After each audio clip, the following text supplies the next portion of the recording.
Listo. Here we go.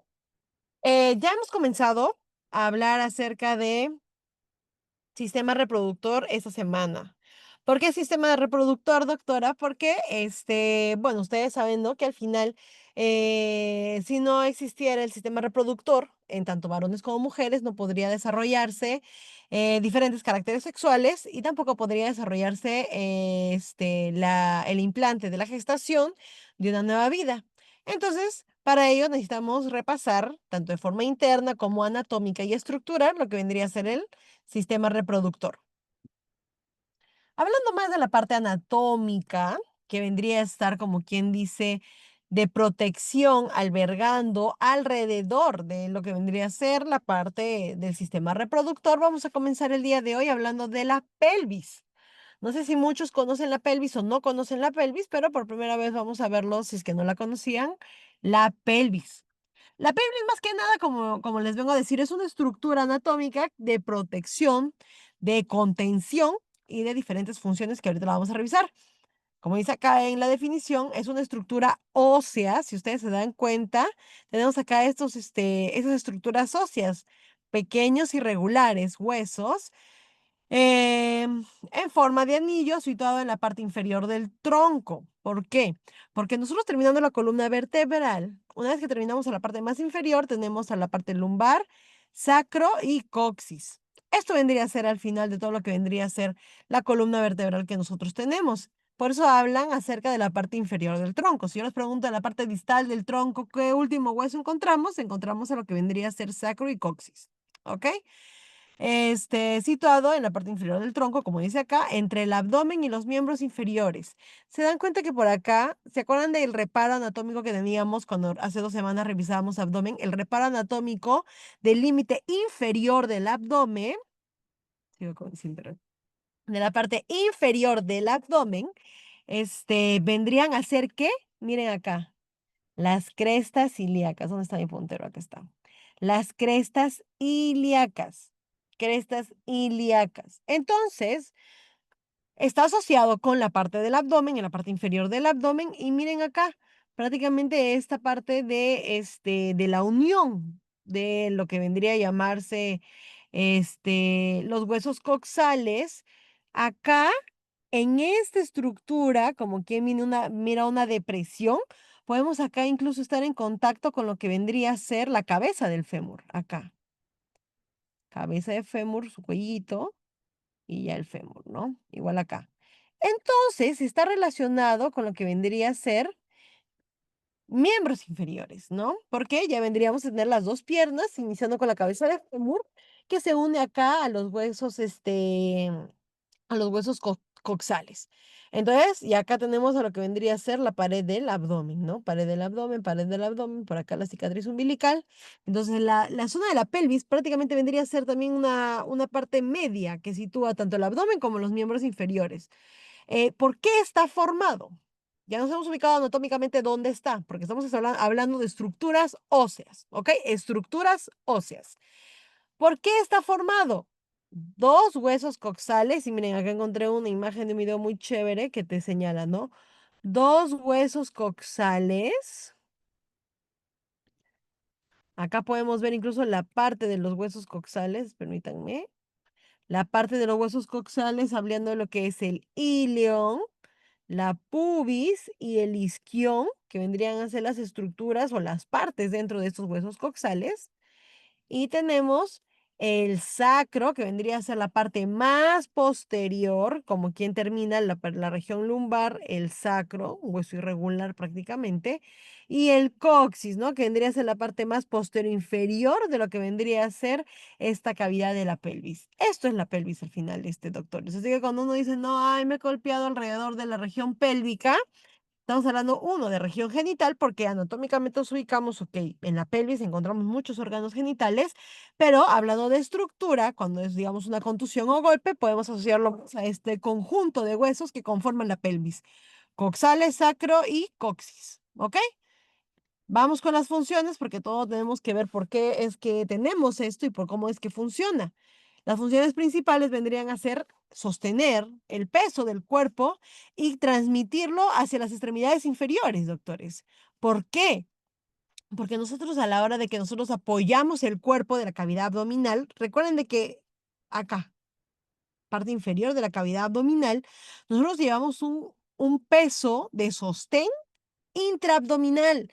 ¿Qué tenemos en la cavidad abdominal? Piel, tejido subcutáneo, que muchas personas, por lo menos aquí en la población americana, tejido subcutáneo, exceso, aumento, sobrepeso, obesidad mórbida. En el Perú, normalmente tenemos pacientes en sobrepeso y en obesidad tipo 1. Obesidad 2 o mórbida, no lo vemos mucho, de esas personas que están bien gorditas, ¿no? Como quien en un término coloquial, ¿no? Que tienen mucha cantidad de tejido subcutáneo, esas no las vemos mucho en Perú. Rara vez las vemos. Bueno, no tampoco tan rara vez, pero es menos la población y más tenemos en obesidad tipo 1 y sobrepeso. Esa es nuestra población peruana. Entonces, todo eso lo que se contiene en la cavidad abdominal, incluso y me incluyo, ¿no? En sobrepeso, todo lo que se contiene aquí en la cavidad abdominal, el tejido subcutáneo, permite de que haya un sostén del cuerpo a nivel pélvico y que éste puede transferir este peso aparte de la musculatura y el esqueleto de todo el cuerpo, hacia la parte de los miembros inferiores. Es también por eso, doctores, que uno dice, ¿no? Recuperarse quizá de una fractura de la mano, y eso lo vamos a ver en osteomuscular, puede ser un poquito más sencillo que de la pierna. Perdón, el recuperarse, claro, el tiempo de rehabilitación y de recuperación. ¿Por qué? Porque la mano es fácil inmovilizarla, no cargamos peso, es volver a acostumbrarla a los hábitos normales. Pero el pie carga el peso. Es la conexión, mira, en la parte de la pelvis conecta, ¿no? Toda la parte vendría a ser tronco superior hacia las piernas y carga todo el peso al final. Entonces, imagínense, ¿no? Digamos, si uno pesa, digamos, 65 kilos, o quizá los chicos varones, ¿no? Ya desarrollados pesan 75, 80, todos esos 80 kilos que cuando hacen sus planchas lo sienten doloroso en las manos, imagínense la capacidad que tienen las piernas unidas con la región de la pelvis para sostener y cargar el peso muerto que tiene cada uno de nosotros, ¿no? Ellos son al final los que se encargan de cargar el peso. Entonces acá muy importante esta la función del sostén del peso. Protegemos órganos pélvicos porque recuérdense, igual que en la cavidad abdominal que el músculo protege, el hecho de que nosotros podamos tener, ¿no? Una cavidad estructural con huesos, sistema óseo incluido, permite la protección de estos órganos pélvicos que también son muy vulnerables. Imagínense la vejiga si no tuviera, ¿no? ¿Cuántas veces nos caemos, digamos, ¿no? Nos caemos, nos tropezamos y nos caemos hacia atrás y nos golpeamos primeramente los glúteos y la pelvis. No impactamos directamente riñones ni vejiga, mucho menos, regiones, genitales, ¿no?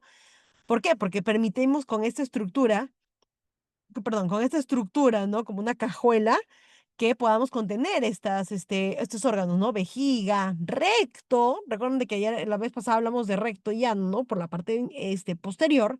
Y órganos también los reproductores, ¿no? A la cabeza femeninos, las trompas de falopio que pasan por acá, los ovarios y el útero, ¿no? Varones, estructuras genitales como pene y glande, y también tenemos acá las bolsas escrotales con los testículos, que eso también lo vamos a ver la próxima clase. Oh, sirven de inserción muscular y acá mucho que ver. Doctores, si ustedes creían de que solamente los huesos se movían con los músculos de la pierna y solo estaban en la pierna, ahora ustedes, pre-med estudiantes, saben que hay el músculo, como les dije, ya hace como unas 4 o 5 clases pasadas, el músculo necesita un punto de origen y de inserción. O sea, el músculo nace, sale de uno, digamos, ¿no? Digamos, puede salir de acá, de las crestas ilíacas, y se agarra, como quien dice, no, me atrapo, así como me atrapo, me agarro, como del pasamano, me agarro, me inserto en una estructura, puede ser ósea o tendinosa, digamos en la rótula, digamos, ¿no? Entonces va de la cresta a la rótula y ese músculo cumple una función a nivel musculoesquelético para generar el movimiento, para palanquear, para tirar, para rotar, para retroceder, entre otras cosas. Disculpen, entre otras cosas. Entonces, eso es lo que permite la cavidad de la pelvis. permite de que los músculos puedan originarse y muchos de ellos insertarse para generar el movimiento. Dice, ¿no? Inserción muscular para el abdomen incluso, ¿no? Para los movimientos del tronco, para la rotación, ¿no? Lateral, medial, espalda y las piernas. Entonces, las estructuras óseas ayudan mucho a lo que vendrían a ser el origen y la inserción de estos músculos. Y finalmente, y lo que más vamos a detallar el día de hoy es participa en el canal de parto. ¿Por qué? Porque es esta estructura, doctores, porque tenemos el útero acá, pero a menos de que sea una cesárea, ¿no? Que nosotros tenemos que cortar tejido subcutáneo, entre otras cosas, hasta llegar a útero y retirar al bebé, lo fisiológico, recuerden esa palabra, lo fisiológico, lo que debería de pasar es de que nosotros podamos tener en el caso de las mujeres, y me incluyo, espero que sí, tengamos una pelvimetría, una pelvis estructuradamente anatómica distribuida de tal forma que la cabeza del bebé pueda pasar a través de ella, pueda rotar, girar, para que al final pueda salir por el canal vaginal y pueda, por ejemplo, dar la vida. Por ejemplo, a ver, ¿cuántos acá? Y acá estoy viendo aquí en la lista de los participantes, ¿cuántos de aquí saben que nacieron por parto, natural? Parto natural. A ver, levantamos la manito. Ya, 2, 4, 5, 7, 9, 10, 12. Uy, un quinto de nuestra clase. A ver, vamos a ver si llegamos a los 20. 14, 15. A ver, faltan 10. 17, ok. Parto vaginal, 19. Es importante de que ustedes sepan si nacieron por parto vaginal o por cesárea. 19. Muy bien. 19 y una carita riéndose. Ok, entonces 19. Más de la mitad, pueden bajar sus manos, más de la mitad ha nacido entonces por cesárea, no por parto vaginal. Entonces, el día de hoy pregunten a los de cesárea, los que nacieron por cesárea, mamá, o mamá o papá, ¿por qué yo nací por cesárea? Yo sé por qué yo, por ejemplo, yo no pude levantar mi mano porque yo nací por cesárea, porque hubo una complicación en la gestación en el cual, entiendo de que había asfixia perinatal o algo así, le entiendo a mi mamá, que dice, no, que tuvimos que entrar por cesárea de emergencia. Entonces, una condición para entrar de cesárea de emergencia es cuando la vida del bebé corre riesgo, en este caso, digamos, lo que sucedió con mi mamá, conmigo, o cuando la vida de la mamá corre riesgo. Por ejemplo, ¿no? Una mamá con una presión elevada altísima, que ya se llama preeclampsia, es una cesárea de emergencia, ¿ok? Entonces, ahí también, como todo país tercermundista, nosotros tenemos las cesáreas selectivas, donde las mamás dicen, no, no deseo hacer mi cesárea, no deseo hacer parto vaginal porque me han contado muchas cosas. Entonces, lo fisiológico, lo ideal es de que todas puedan entrar a una chance de parto vaginal a través de esta cavidad pélvica que permita salir, porque incluso hay cesáreas que se programan porque dicen, no, esta estructura no nos va a ayudar, no tienes esa predisposición anatómica para poder hacerlo, no es de que algo esté mal en ti, solo que es la distribución de cómo se fueron a dar tus huesos. Entonces vamos a tener que programarte para un parto, para que tu bebito no se quede atascado en la cabecita y haga una asfixia, ¿no? Por ejemplo. Entonces, eso es lo interesante de la cavidad de la pelvis. Y tenemos creo que un par de preguntitas. Caleb.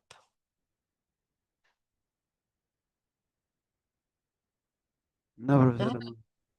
Ah, ya, se mantuvo elevado parto vaginal. Muy bien, arriba parto vaginal. Eduardo Silva. Profesora, ¿cómo va a decir eso? Bueno, ya. Profesora, estaba preguntándome si es que la pelvis sirve de algún tipo de amortiguador. Mira, muy buena pregunta. La pelvis, no, es que, a ver, primero, ¿por qué arriba parto vaginal? Porque, como les digo, es la forma fisiológica en la cual el recién nacido debería de nacer. Eso es como algo que dice, no, no estoy en contra de la cesárea, ojo, nunca jamás, pero es como debería de ser anatómicamente, ¿no?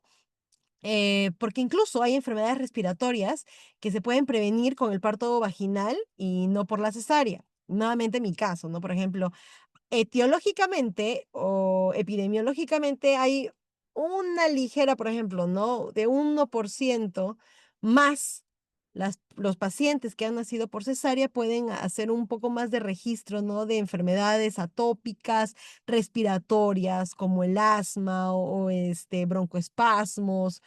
Sí, digamos, papá o mamá tenían predisposición, por ejemplo, a tener estas broncoreactividades, ¿no? Entonces, no es de que les vaya a pasar, probablemente sí, probablemente no. Depende también de cómo lo que se hereda, ¿no? De la familia, enfermedades previas, ¿no? Past medical history, como se dice por acá. Entonces, lo ideal sí sería que todos vayan por este parto vaginal.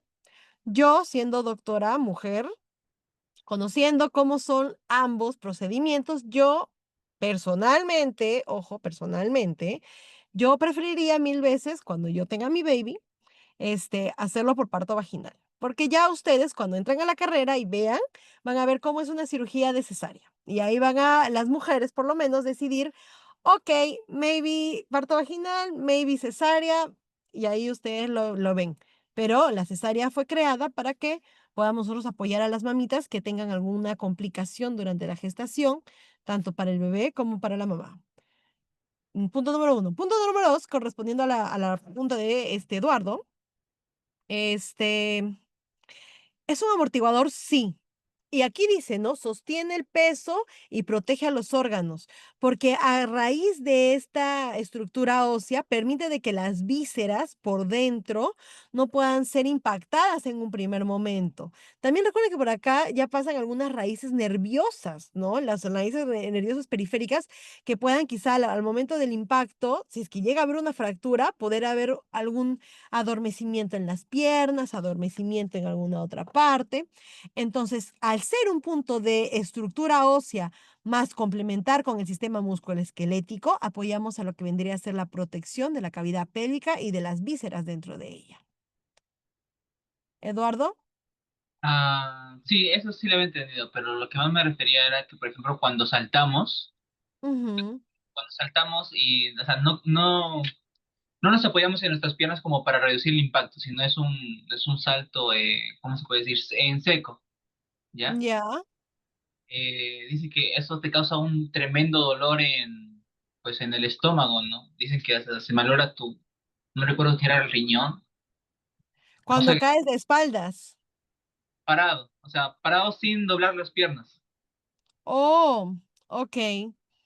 Y si dice que sirve como amortiguador, en sí no sé si estaría bien dicho que sea la pelvis, porque más que todo el trabajo lo hacen las piernas, pues no. Porque cuando se mantienen rectas, te duele, pero cuando lo doblas un poquito, pues ya no te duele. Ya. Me, Más o menos nos dejamos entender. Si uno cae, como quien dice, recto, sin doblar las piernas, recuerden de que el primer impacto lo va a recibir lo que vendría a ser la fascia plantar, el pie, junto con la unión de los dos huesos y músculos que tenemos en la parte de, como quien vendría a ser la pantorrilla, ¿no? Tibia y peroné. Entonces, estos, como el impacto es directo y no ha habido una flexión, podría incluso generar un tipo de fractura o dolor que se irradie de los nervios periféricos que están en la pierna hacia todo lo que vendría a ser todo lo que vendría a ser la pierna, ¿ok? Rótula, peroné, tibia, peroné y al final fémur. No muy segura si es que pueda llegar el dolor a la cadera. Recuerden de que son fibras nerviosas, así que pueden transmitir el sentimiento de dolor hacia toda la pierna, porque son fibras nerviosas que al final llegan a la cola de caballo, ¿no? Que vendría a ser empaquetamiento de nervios periféricos. Pero, ¿qué pasa cuando uno flexiona la rodilla? Y aquí vamos a avanzar un poquito ya, porque ya vamos media hora en una diapositiva. Entonces, ¿qué pasa cuando uno flexiona las rodillas? O bueno, genera esa articulación. Esa articulación permite de que mayor cantidad de músculos puedan amortiguar el salto entre los músculos que están en la parte inferior como en la parte superior, y con una articulación es como que no caes directo, sino puedes caer a modo de que uno hace cuclillas y pueda de esa forma con la angulación correcta, sostenerse tanto músculos que van hacia el pie, pantorrilla y cadera, para que de esa forma podamos amortiguar el impacto que tenemos, ¿no? Por eso también nosotros cuando caemos no caemos directamente así, sino permitiendo esta articulación que se angula en la rodilla, podamos nosotros caer un poco más flexionados y como quien dice, ¿no? Anatómicamente, morfológicamente, tengamos ese sostén de la capa muscular y estructuras óseas para que podamos afrontar el impacto. Si es derecho, erguido, como quien dice, impacta claramente hacia terminaciones nerviosas y huesos y puede haber quizás hasta una fractura, ¿no? Dependiendo también de la altura que uno cae. No sé si eso responde a la pregunta. Sí, sí, no me dejé explicar muy bien, pero ya está bien, lo voy a investigar por mí mismo. Ya, excelente. Investígalo y tráelo también a la clase. Sería bueno también chequearlo. Te lo mando por el Word, por el doc. Ya, muy bien. Gracias, Eduardo. Vamos con la pelvis. Entonces, hemos hablado de las funciones de la pelvis y hemos hablado de las funciones principales de la pelvis y por qué nos permite hacer diferentes funciones. Entre ellas, doctores, tenemos el anillo pelviano, ¿ok? Tenemos el anillo pelviano que vendrían a ser, nuevamente, ¿no? Es una estructura ósea cerrada que tiene límites posteriores, anteriores y laterales y permite de esa forma, nuevamente, perdón, reivindicando lo que vendría a ser o nuevamente repitiendo lo que vendría a ser la función, proteger órganos como la vejiga, que pasa directamente por acá, en la parte más posterior el recto, órganos genitales internos y transmitir el peso corporal hacia las extremidades inferiores, que es prácticamente lo que ya hemos conversado, ¿no? Pero lo que sí me gustaría es que ustedes se llevaran nuevamente es las estructuras que componen esto. Entonces, el anillo va, como quien dice, en una, y esto nos va a ayudar a ver pelvimetría de la parte antero-posterior y transversal. Esto nos va a permitir tener una idea más o menos de cómo vendrían a ser estos diámetros, porque conforman este círculo, incluso para que pueda pasar el bebito, por los huesos coxales nuevamente, ¿no? Dos huesos costales, ilíaco, isquion y pubis, que es lo que vendríamos a ver, los bordes laterales, ¿no? De los huesos costales, teniendo el ilion, isquion y pubis, el sacro, que vendría a ser la parte posterior, y la pubis. Entonces, si ustedes dibujan una línea imaginaria como acá, los límites laterales del posterior, que vendría a ser, ¿no? Del sacro, pubis acá por la parte anterior que se une por aquí, sacro, coxigio y los coxales generan este anillo para generar este aporte y este diámetro para que nosotros podamos ver también pelvimetría. ¿Ok? Tenemos, aparte de ello, estrechos pelvianos, muy importante para lo que vendría a ser, como les digo, ¿no? Es muy aparte de la función de estructura y función, cómo redirigimos nosotros también en el caso de las mujeres el parto. Y se van a dar cuenta cómo la pelvis varía tanto de varones como de mujeres. Tenemos el estrecho pelviano, que vendría a ser, ¿no? Una pelvis ósea que se divide tanto en estrecho superior, miren acá. Es como si yo viera al paciente antero-posterior, ¿no? Así. O sea, el paciente lo estoy yo mirando como ahorita lo estoy mirando ustedes, antero-posterior. Pero acá en el estrecho inferior es como si nosotros colocáramos a la persona de antero-posterior a que se eche acá. Acá estamos viéndolo así, ¿no? A mi paciente, antero-posterior. Yo lo estoy viendo así. Y acá estoy viendo como si esta persona se hubiera echado y esta es la camilla. Esta es la camilla, está echado, sus manitos, sus piecitos, y yo lo estuviera viendo así, como vemos nosotros a la hora de ver el parto, así como vemos a la hora de ver el parto, el canal vaginal y demás, las piernas abiertas, y estamos viendo así, como quien dice un corte axial hacia adentro, hacia la profundidad. De esa forma yo también estoy viendo, en este caso, al paciente para ver el estrecho inferior, que vendría a ser la salida pélvica, ¿ok? Estrecho superior, la entrada pélvica, ya sabemos por qué se forma prácticamente, ¿no? Las líneas terminales de ambos coxales, borde superior del pubis. Tenemos también a la parte de anterior del sacro. coxigias, perdón, ambos coxales, tenemos acá las espinas, isquiales, o bueno, también llamadas, tuberosidades, mientras que acá en el estrecho inferior, recuerden siempre la vista, anteroposterior, y acá lo estoy viendo como si estuviera viendo por la parte inferior, ¿no? Tenemos una salida pélvica delimitado, ¿no? Por el vértice del coxis, los tubérculos isquiáticos y el arco púbico. Y acá tenemos arco púbico. ¿Dónde están mis tuberosidades? Acá están mis tubérculos isquiáticos, que vendrían a ser estos de acá, este de acá y este de acá. Entonces vamos a hacer una línea imaginaria acá, tubérculos isquiáticos, la parte del arco púbico, el arco púbico. Y miren acá, si ustedes están viendo aquí el coxis, acá se lo voy a mostrar. Si ustedes están viendo acá el coxis, mira este de aquí. El coxis, tenemos acá como quien vendría a ser una última parte distal del coxis, ¿no? Como una quebradita, acá pequeñita.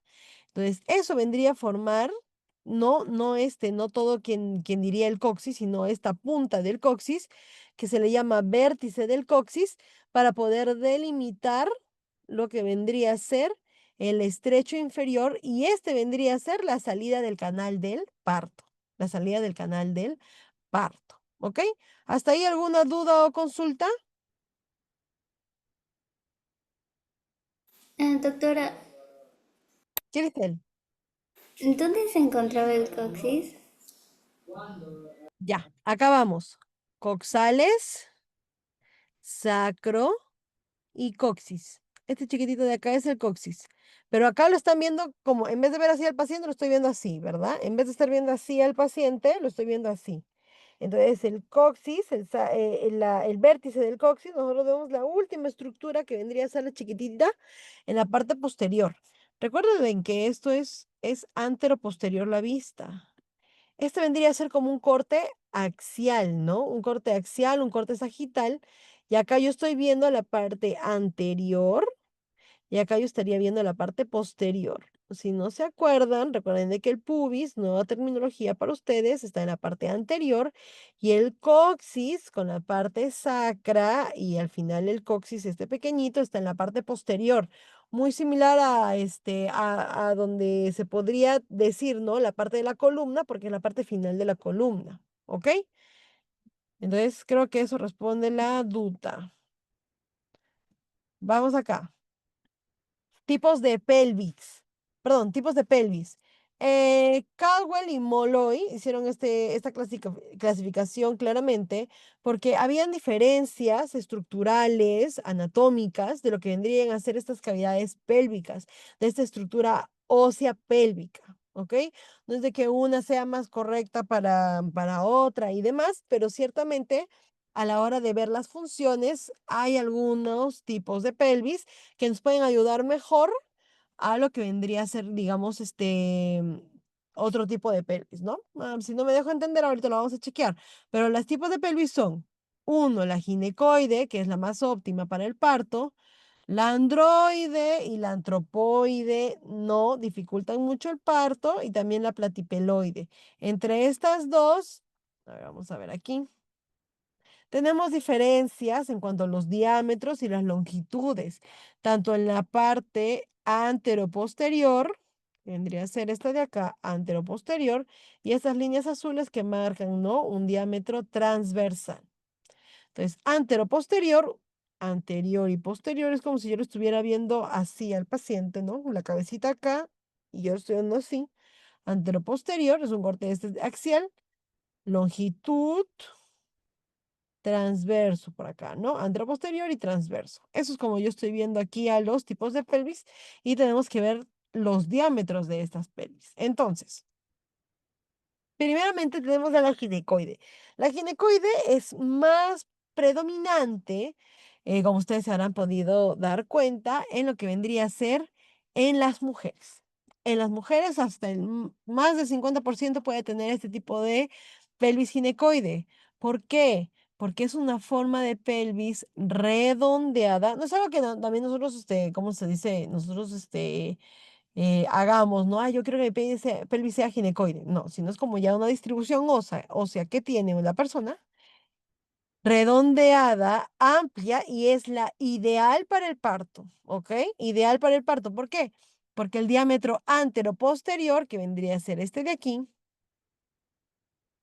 es muy similar al diámetro transverso.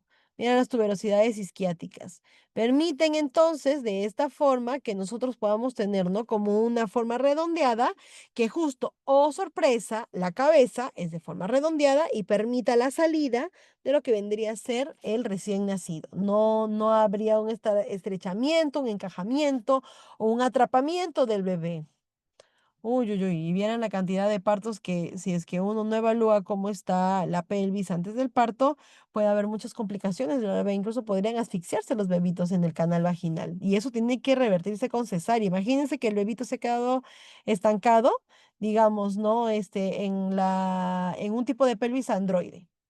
Esa es la más común masculina, porque los varones no van a hacer esta función del parto.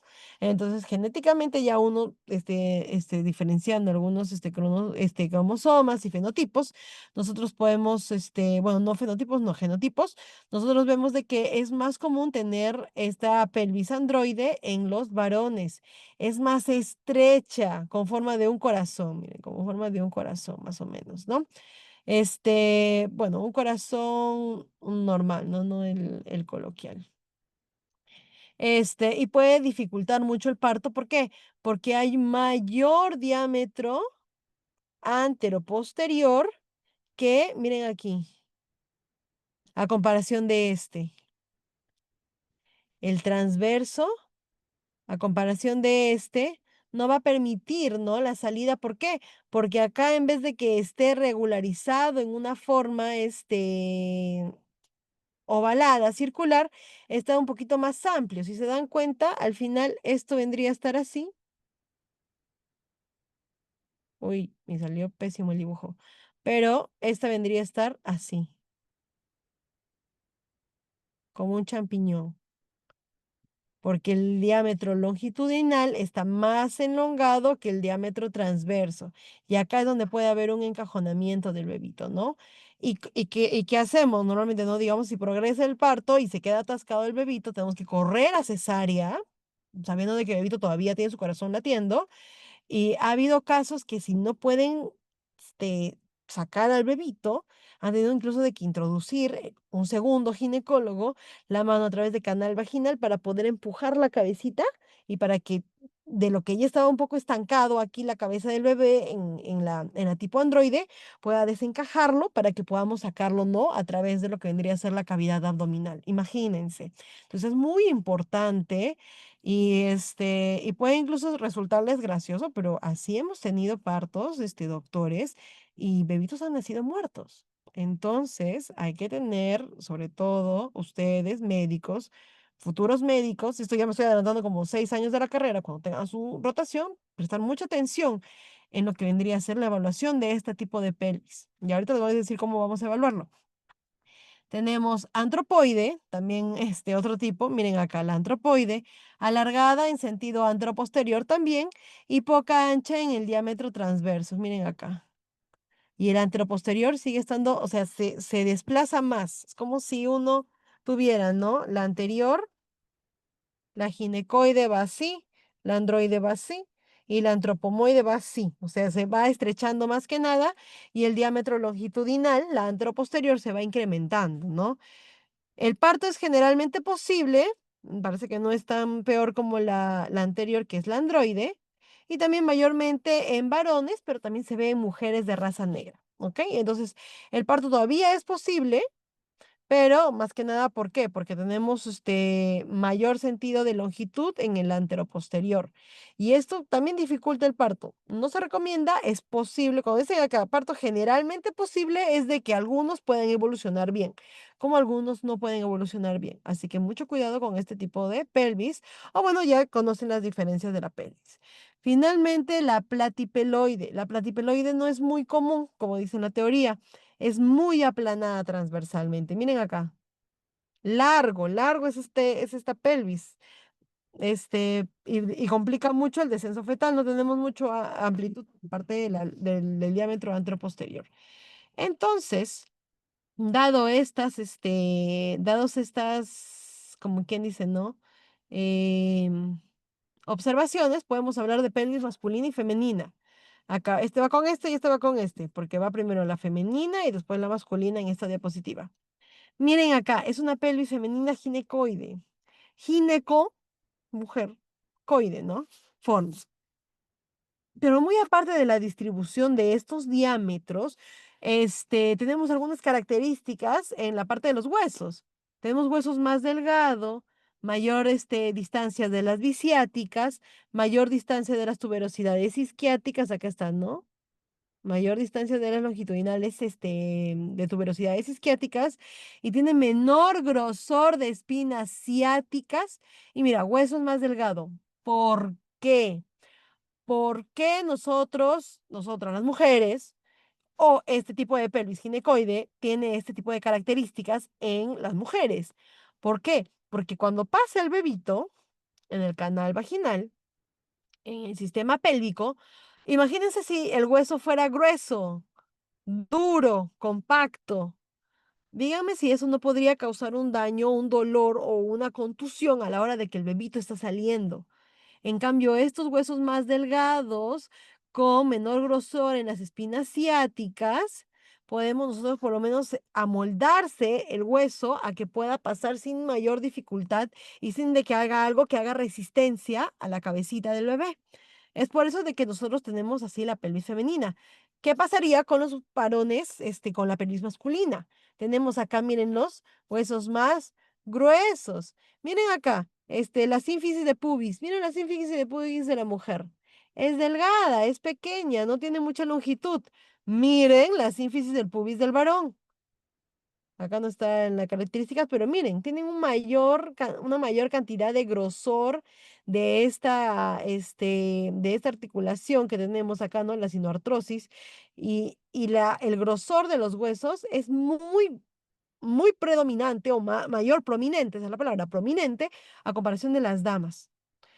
Tiene menor distancia bisiática, podemos ver de que esto es un poco más estrecho a comparación de la ginecoide, mayor grosor de las espinas ciáticas. Y tenemos un ángulo subpúbico de 60. En cambio, en este tenemos un ángulo subpúbico mayor como de 90, ¿no? Más o menos podría ser subpúbico de la pubis. Bueno, este está bien amplio, ¿no? Pero miren acá, el ángulo subcúbico de 90. Acá podría incluso acortarse un poquito más la angulación. Y miren, es la forma de corazón. Es como hemos hablado acá del tipo androide. Miren acá. Es como el androide prácticamente. Entonces, si nosotros queremos evaluar mujer, es más que nada ginecoide y el androide es muy típico de poder verlo en masculino. El antropoide también, ya saben ustedes la diferencia, pero eso no excluye, doctores, de que las mujeres también puedan tener androide y antro, acá antropoide ni androide, o sea, ambas las mujeres también lo pueden tener. Y ahí es donde nosotros decimos, este parto mejor para que no haya sufrimiento fetal y tampoco de sufrimiento de la madre, porque al final la mamá puja para que pueda mandar al bebito por el canal vaginal. Como no puede, porque ya tiene obstruido eh, la pelvis ósea, es mejor mandarlo por cesárea. Esos son los casos para mandar a cesárea, por ejemplo. Y ustedes, chicos, premedicina, ya saben por qué. Por eso les digo, hoy día pregunten a la mamá, mamá, ¿por qué fui cesárea yo? ¿Por qué no fui parto vaginal? Entonces, hay dos formas de cesárea. Las cesáreas de emergencia, pasó algo que puso en riesgo al bebé, por ejemplo, ¿no? Doble circular, o puede ser asfixia perinatal, o puede ser sangrado, preeclampsia, eclampsia, este, pérdida de líquido amniótico, VIH también. Entonces, pueden preguntar a la mamá, a ver, saquen con tema de conversación, o también puede ser, como les dije, ¿no? Las cesáreas selectivas que muchas de las mamás tienen, o, por ejemplo, me olvidé, ¿no? Que la mamá previamente haya tenido una cesárea, ¿no? Algunos ginecólogos consideran de que sí, sería bueno de que si la mamá tuvo una cesárea previa, que dé cesárea por segunda vez, todo, totally ok, muy bien, pero hay algunos que le dan chance de hacer parto vaginal. Entonces, eso lo vamos a ver durante la carrera, no les voy a adelantar mucho, pero pregunten, ¿no? Pregunten, ¿por qué sí, por qué no? Quizás los que hicieron parto vaginal pregunten también a su mamá, ¿no? Mamá, ¿cómo fue tu parto? ¿Cuánto demoró tu parto? ¿Por qué no te ofrecieron cesárea? Y seguramente, no, la mamá le va a decir, no, todo estaba ok, tú ya eras el segundo, el tercer hijo. Entonces, cuando la mamá ha tenido un parto vaginal ya previo, esta pelvis ginecoide se adapta, sabe, ya prácticamente hace una distribución para que pueda volver el bebé a pasar sin ningún problema. Y es más sencillo quizás hacer el parto cuando ya una segundigesta, una tercigesta, ¿no? Ustedes que son, digamos, hermanos menores o segundos o terceros o cuartos, la mamá, por ejemplo, ahí opta más sencillo por el parto vaginal cuando ya tuvo un parto vaginal previo. Entonces, lo pueden preguntar, pueden ahí investigar, miren qué chévere la anatomía. Vi que alguien había levantado la mano. Sí, doctora. ¿Doctora, me escucha? Dime. Sí.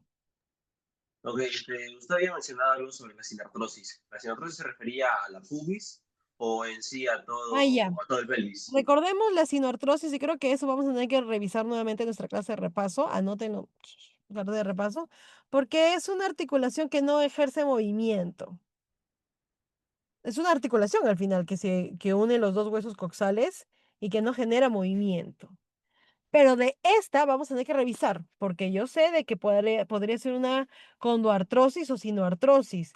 La sinoartrosis que más podemos ver es a nivel de cráneo, porque el cráneo no se mueve para nada. Eso tampoco debería de moverse, pero puede que genere un poco de movimiento. Ahí lo voy a revisar nuevamente, pero lo que yo quiero que aquí se quede grabado es de que ambos, los huesos, muchos huesos, son generados la unión por este tipo de articulaciones porque al final se forman por una articulación que se unen y permiten movimiento. Dime, Jaime, nuevamente. O sea que toda la pelvis es sinartrosis, o sea, considerada Claro, sinartrosis. porque no debería de moverse. Ya, por ejemplo, acá lo que habíamos hablado, ¿no? Cabeza de fémur, sí genera movimiento. Entonces, a lo que voy, ¿no? Regresa. Mm, Por ejemplo, ¿no? Acá la cabecita de fémur tiene ya otro tipo de articulación, ¿verdad? Es una articulación que encaja, pero al final, digamos, ¿no? Cuando ustedes se sientan con las piernas, digamos, ¿no? Ahorita yo estoy sentada, ¿no? Ahorita todos estamos sentados. Pero se dan cuenta que la cadera y su fémur no van de la misma dirección. Ustedes están sentados así, de forma vertical, pero la pierna, la primera parte de la pierna, el muslo, como que le llaman de la pierna, está diagonalizada en 90 grados. Entonces, ahí hay una articulación, pero esto no se ha movido, esto se mantiene igual.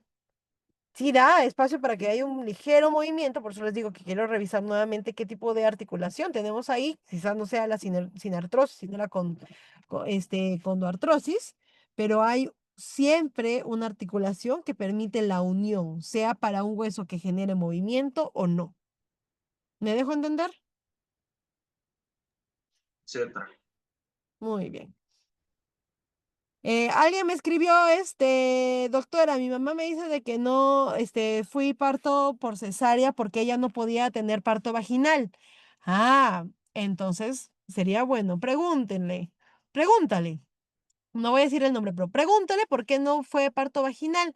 Quizá hubo alguna complicación durante la gestación o tuvimos uno de estos casos de la pelvis, ¿no? Que tenía quizá una desviación o bueno, el diámetro no completó, ¿no? El diámetro de de ginecoide. Pero sería interesante. Ahí ustedes investiguen. Ahí creo que ya varios han preguntado. Ah, ya. Y si son hijos únicos. Bueno, veamos por qué fuimos cesárea y por qué fuimos parto vaginal. Y relaciónenlo La mamá va a preguntar, ¿pero por qué me preguntas eso, hijo? ¿Nunca has tenido curiosidad? Ah, no, es de que me han dicho de que en el parto vaginal incluso hay una forma, ¿no? De la pilvimetría, que ahorita lo vamos a ver, que nos permite saber si es que estabas apta o no para el parto vaginal, ¿no? Que también puede ser que puede ser también ¿cómo decirlo, no? Con una situación un criterio, gracias, un criterio para que nosotros podamos elegir la cesárea sobre el parto vaginal.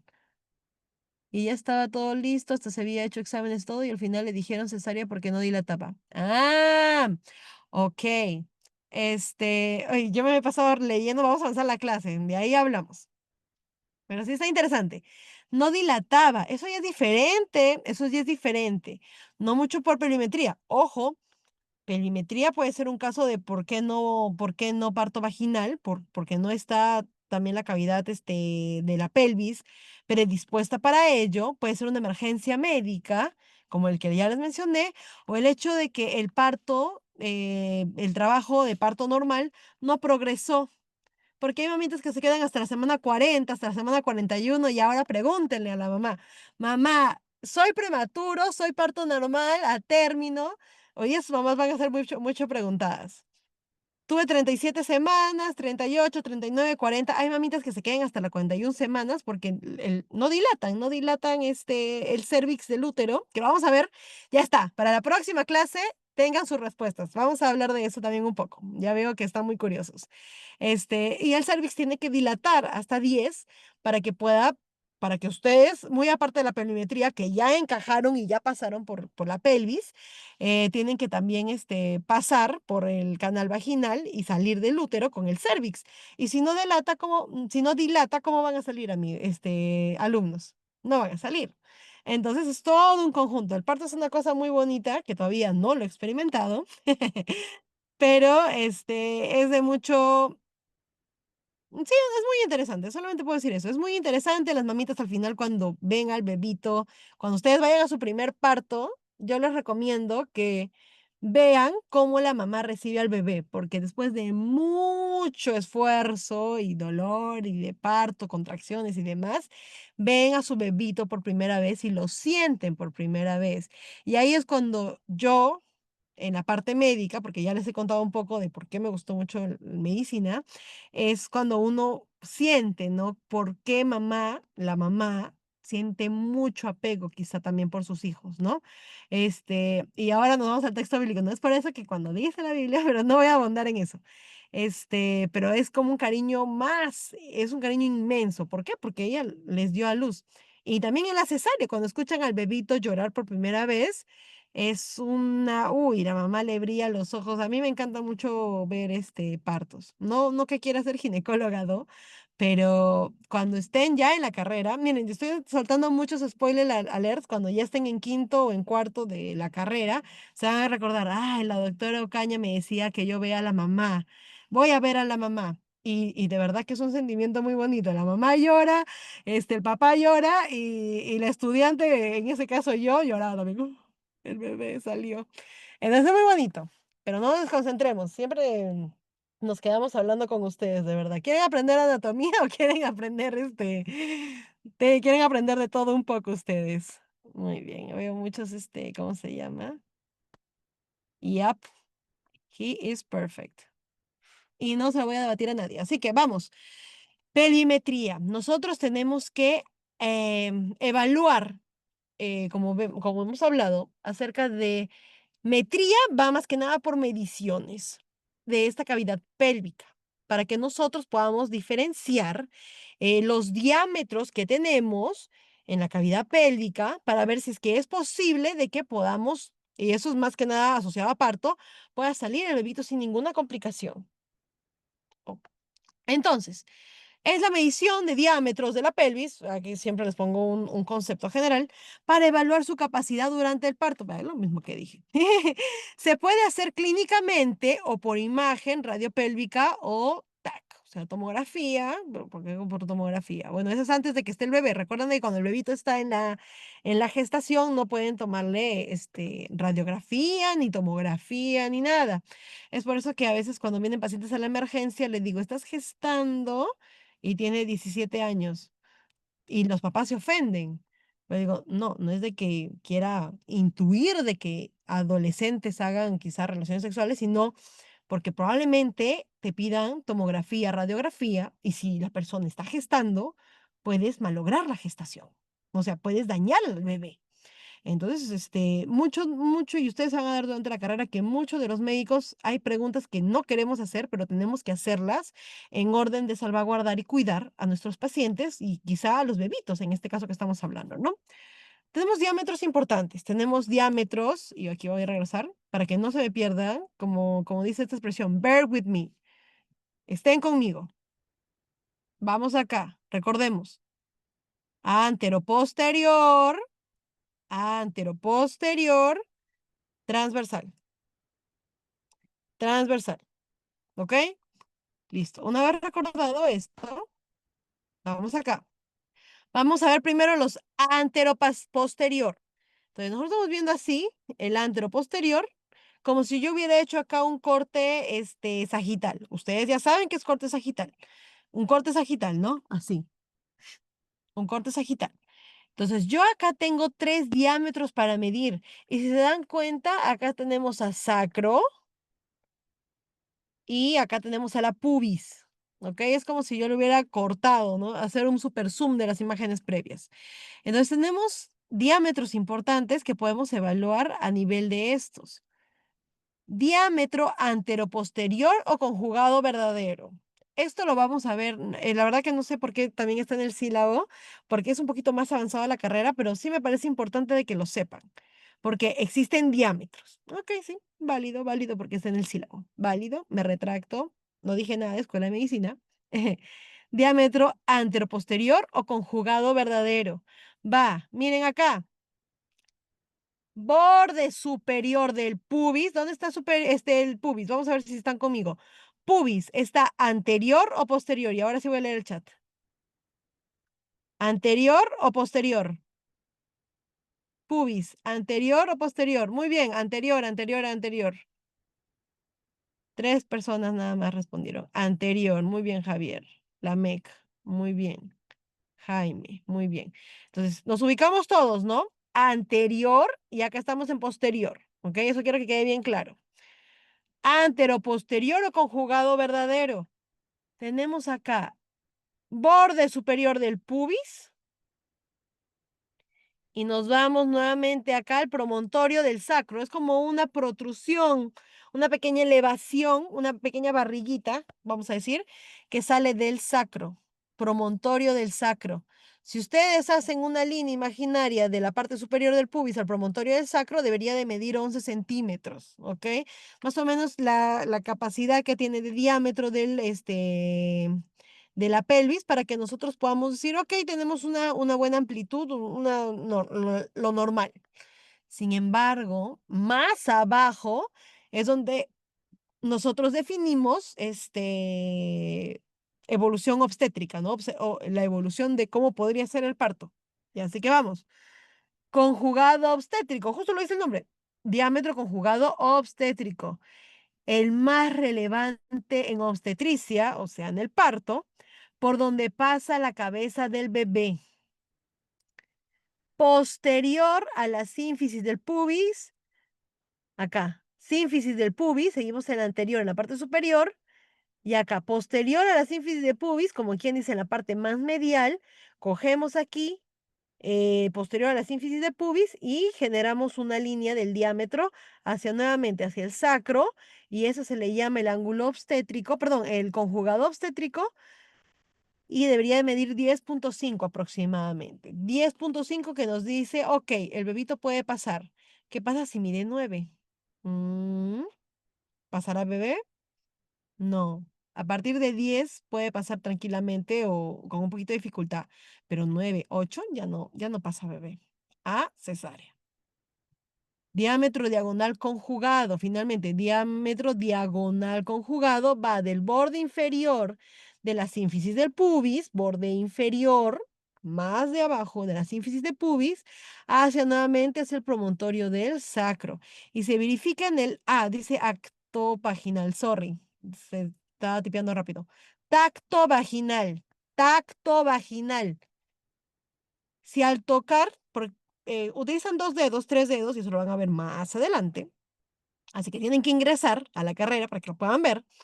Se coloca un guante lubricante y con sus 2 dedos, ¡ay, pobrecito las mamás! Ingresan la manito por el canal vaginal para que podamos ver, ahí evaluamos, ¿no? Ok, el cervix abierto, ¿no? Pero si ustedes ingresan y pueden, y choca su mano con esto, que vendría a ser el promontorio del sacro, si ustedes al ingresar choca su mano con eso, o sea, palpan cervix, pero chocan con el sacro, dicen, ¿por qué chocará? No debería chocar porque esto debería de estar un poco más atrás para que esto no pueda chocar. Pero si choca rápidamente es porque, ok, el diámetro está muy corto, el diámetro está muy corto. Normalmente puede manejarse también 10,5 de diámetro, 10,7, pero si está 9, 8, como digo, ¿no? Se verifica el tacto vaginal y si al tocar el sacro es evidente que estás tocando el sacro, es limitado para parto. El parto no va a progresar. Se va a quedar el bebé estancado en la cabecita. Entonces, esto se evalúa en la pelvimetría antero-posterior. Estamos evaluando esto, antero-posterior. Eso estamos evaluando, imagínense. Antero-posterior, para ver si ingresa bien. Ahora vamos a evaluar transversal. Y acá más o menos acá, de UDocs es esta imagen. Transversal y el oblicuo. ¿Oblicuo por qué? Como lo mismo dice el nombre, el oblicuo, diagonal. Diagonal, oblicuo. Diámetro transverso máximo. Va desde una línea innominada. Ustedes busquen el punto por ejemplo, ¿no? Los tubérculos, isquiales, porque va a pasar por ahí y buscar o puede ser a nivel de los tubérculos isquiales, pero también puede ser a nivel de lo que vendría a ser la línea innominada. Línea innominada es la parte más externa y ancha de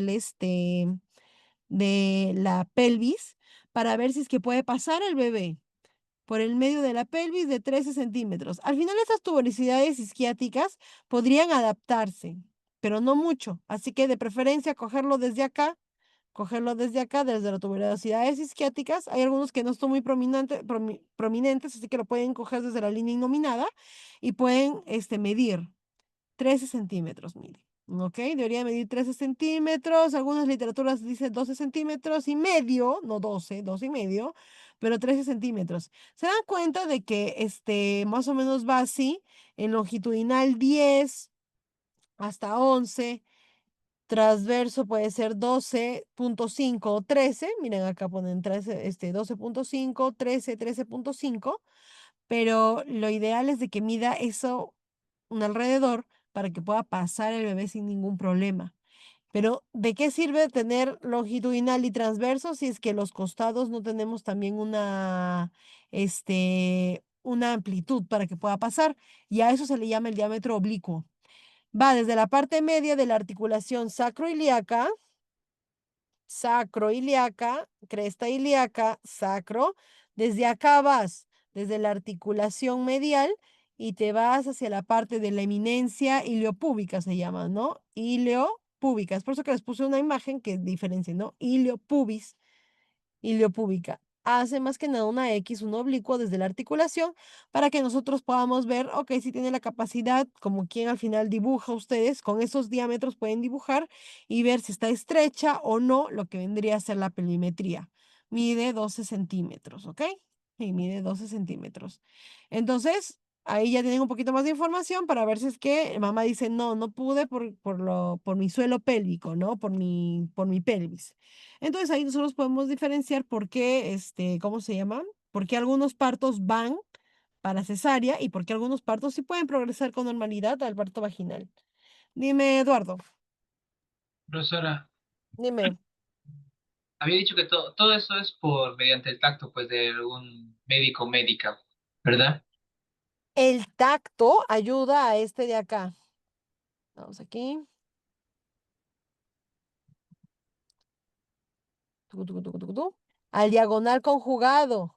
Se puede hacer clínicamente, también ayudan bastante lo que vendría a ser una tomografía, puede ser también con el tacto, sobre todo el diagonal conjugado es lo más rápido que lo vamos a identificar. Este, pero con la ecografía transvaginal estoy a un 99% segura que también lo podemos hacer. O sea, ¿Eh? con una imagen que no sea tomografía. Radiopelvimetría, ok, radiopelvimetría también, pero recuerden de que estas dos, todo lo que vendría a ser rayos X y tomografía no se puede hacer mientras que hay una gestación.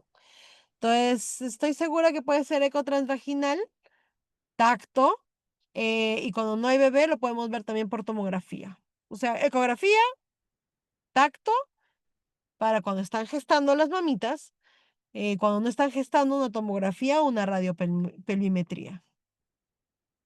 Es por eso que, y es ahí donde se les da el consejo. Si ustedes van a tener gestación, si ustedes, digamos, están pensando ya formar una familia, más adelante quieran formar una familia, antes de que ustedes quieran formar esa familia, sería bueno hacerse exámenes, como estos exámenes donde todavía pueden radiarte y poder chequearte o poder hacerlo con la ecografía sin ningún problema para que ustedes puedan tener una proyección de cómo sería el nacimiento del bebé o qué tan certero podría ser tanto para la mamá y para la bebé poder tener el parto. ¿Me dejo entender? Por eso de que en medicina promovemos también y también en la iglesia lo que es planificación familiar, pero una correcta planificación familiar. Imagínense, no, digamos, no sale la gestación de sorpresa, digamos, en un embarazo no deseado, tristemente un embarazo no deseado. Entonces, no ha habido chance que la mamita pueda programar la gestación, ver suplementos de nutricionales, ayuda, especialistas, orientación, incluso cuando son pequeñas, digamos, ¿no? Pues 15, 14 años, 17 años, se van a sorprender en el hospital la cantidad de pacientes jóvenes que tenemos embarazadas. Por ejemplo, 13 años fue lo que a mí más me sorprendió, 13, 14 años, no tienen estas evaluaciones. Entonces, también para que ustedes mediten planificación familiar cuando ustedes quieran formar una familia, ¿no? Cuando ustedes quieran comenzar lo que es la actividad sexual con una pareja estable y que puedan ustedes tener en cuenta que tenemos que hacerlo con planificación familiar. Perú sufre bastante de planificación familiar, ¿no? Tenemos partos a cada rato y lastimosamente la calidad de vida, es una calidad de vida que va a generar quizá un poco de dolor, angustia o conflicto a nivel del entorno familiar de ese bebé. Entonces, siempre hay una cosa para meditar. Entonces, considérenlo eso siempre y cuando vayan a orientar o cuando ustedes vayan a ser orientados en lo que vendría a ser sus relaciones interpersonales y planificación familiar. ¿Se respondió en parte la pregunta antes de que pase a la parte de la reflexión? Sí, me hizo recordar lo que había dicho. Y, o sea, iba a preguntar si había alguna herramienta física con la cual poder medir exactamente. O sea, regla no va a ser, pero como te digo, muy probablemente la ecografía. Si no, ahorita mismo lo buscamos. En lo que pido de que ¿cómo se llama? Ya, si no, para no gastar tiempo, hay que, por las preguntas se lo envío. No se Ya, preocupe. ya, muy bien. Poner, por favor, activar el Forms de asistencia. Así que atentos porque ya vamos a comenzar con el Forms de asistencia. Muy bien. Suelo pélvico. Ya vamos avanzando un poquito más. El suelo pélvico, anótame, Eduardo, hazme un favor. Anótame esas preguntas, rellénalas y al final de la clase mándamelas también por el chat privado para que pueda yo también chequearlas. ¿Te parece? Me gusta, a mí sí me gusta que me pregunten, porque es la única forma de poder aprender, doctores. Así que si hay preguntas, colóquenlas, ¿no? Y si no, en el Forms que tenemos, y lo repasamos con más, ¿cómo se llama? Con más detalle. No es parte de la clase, pero yo entiendo de que todo esto genera una curiosidad en todos, lo cual yo admiro y felicito. Entonces, si estamos haciendo la pre-med para su examen, ¿por qué no también avanzar un poquito de cosas para que ustedes puedan saber, ¿no? Entonces, a mí sí, yo sí estoy bien abierta a ello, así que pónganlo en la clase, ¿cómo se llama? Escríbanlo. Oh, ya voy leyendo algunos mensajes. Doctora, yo nací a los 7 meses por cesárea porque mi mamá tenía preeclampsia. Preeclampsia es una complicación durante la gestación, ¿no? Y ahí incluso puede poner en riesgo la vida de la mamá. Entonces tu mamita bien valiente, no sabe, no voy a decir el nombre, pero ustedes averigüen ahora que terminamos la clase, preeclampsia es más que nada como la mamá tiene una presión alta, que incluso puede conllevar a que ella por la presión alta pueda estar mareada, el bebito puede fallecer el bebito, y la mamá también puede terminar en eclampsia, que es una complicación más, que es convulsiones. Entonces, controlamos la presión de la mamá, pero si ya está, digamos, tiene preeclampsia y está en la semana 37 o 36, la programamos para cesárea de emergencia, cesárea de emergencia. Entonces, mira a tu mamita, mira la mamá, y seguramente varios de sus mamás pudieron haber tenido preeclampsia o para sus hermanos y demás. No es fácil esto, lo del parto. O sea, si hoy día a su mamá no le dijeron que la quieren, díganle, porque ellas tuvieron mucho cuidado para que ustedes, para que yo y para que ellas pudiesen tener una gestación que culminara la gestación para que ustedes puedan tener un nacimiento tranquilo, como quien dice, sin que ustedes puedan sufrir algo, ¿no? Pero, ya me estoy adelantando acá 2 años de la carrera. Lo vamos a ver, no se preocupen, lo vamos a ver. Sé que hay mucha curiosidad, pero lo vamos a ver durante la carrera. Por eso tienen que ingresar a la carrera. Listo, ya me mareé con muchas anécdotas. Lo voy a leer al final, ¿ok? Lo voy a leer al final. Me ha dado mucha curiosidad. Vamos, suelo pélvico. El suelo pélvico viene a ser un conjunto de músculos, fascias y ligamentos. Es como la cavidad abdominal, doctores. O sea, nosotros tenemos, aparte de estructuras óseas, muy de la mano van con estructuras osteomusculares. Osteo de hueso, musculares de músculos, para que nosotros podamos tener este soporte y este cuidado a lo que vendrían a ser nuestras vísceras internas. Por ejemplo, sostiene vísceras pélvicas como lo que vendría a ser vejiga, útero y recto. Entonces son músculos, fascias y ligamentos que cierran inferiormente la pelvis. Miren acá, tenemos músculos, y voy a aquí cerrar un poquito. Miren acá la cavidad abdominal, perdón, la cavidad pélvica que mantiene estos músculos de sostén y de cierre para que nosotros podamos contener a las vísceras, ¿no? Entre ellos tenemos los que tienen a hacer funciones, ¿no? Muy aparte de sostener, entre ellos tenemos el elevador del ano, más que nada por acá, en la cavidad anal. Acá, el elevador del ano, que está considerado también con los músculos puborectal, pubococcigio y el iliococcigio, más que nada para que pueda sostener y elevar lo que vendría a ser el ano. El coccigio y el iscococcigio también nuevamente. Y la lesión de estos alrededor de la cavidad pelviana podrían causar, como dicen, ¿no? Prolapso uterino, incontinencia, ¿ok?